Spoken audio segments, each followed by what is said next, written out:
На неделе моды в Париже, где каждый именитый бренд стремится очаровать или, скажем так, заворожить роскошными модными образами собравшуюся на показе публику, состоялась презентация кутюрной коллекции осень-зима 2022-2023 Дома моды Кристиан Диор. Для организации шоу был выбран Парижский музей Родена, где стены зала украсили удивительные картины, вышитые панно с художественными мотивами из разных традиций и культур. Частью калейдоскопа рукотворного искусства стали работы художницы Олеси Трофименко, раскрывающие тему «Древо жизни». Именно эту идею взяла за основу креативный директор марки Мария Грация Кюри. Древо жизни, выбранное кутюрье в качестве центрального символа новой коллекции, присутствует во многих культурах и религиях. И этот факт дизайнер отразила в модных образах, декорациях и на своем мудборде. Кюри уверена, в наше столь непростое время такой знаковый символ возрождения особенно актуален. Он говорит о круговороте жизни и звучит как призыв поддержать устоявшиеся исторические традиции, народные ремесла и творчество. И хоть на мгновение восстановить равновесие в нынешнем неустойчивом мире, чтобы смело и уверенно двигаться в будущее. Да, современному миру нужен баланс.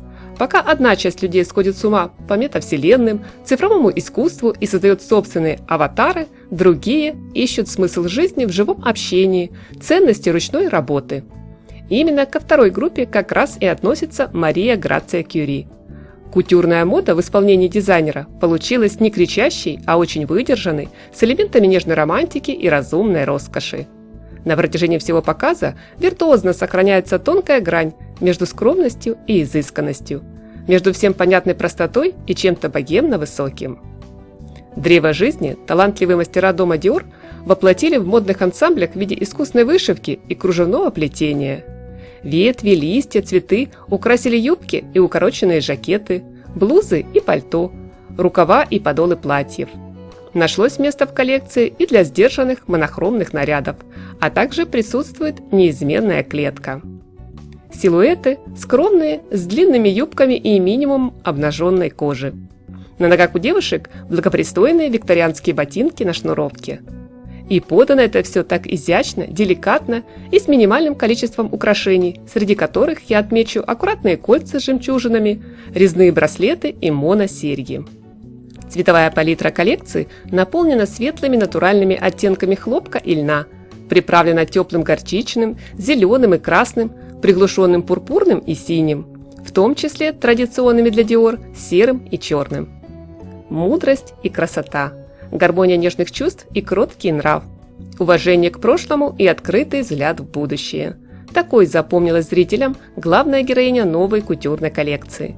Сегодня дизайнер предлагает отбросить в сторону все лишнее, не погружаться с головой в виртуальность, увидеть истинную красоту даже в самых простых вещах.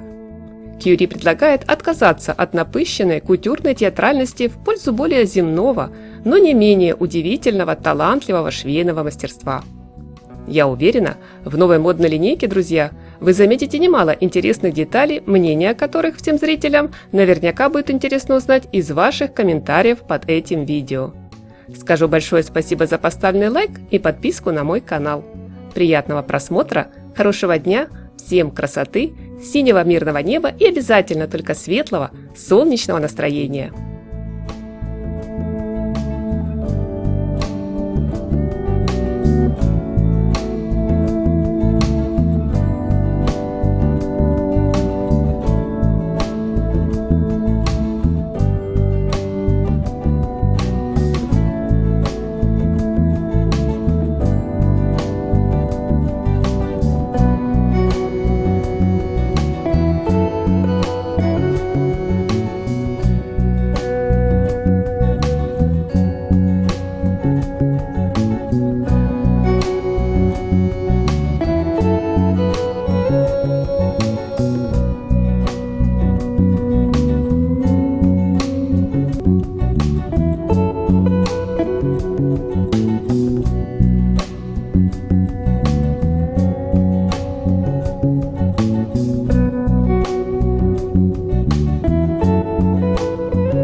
Thank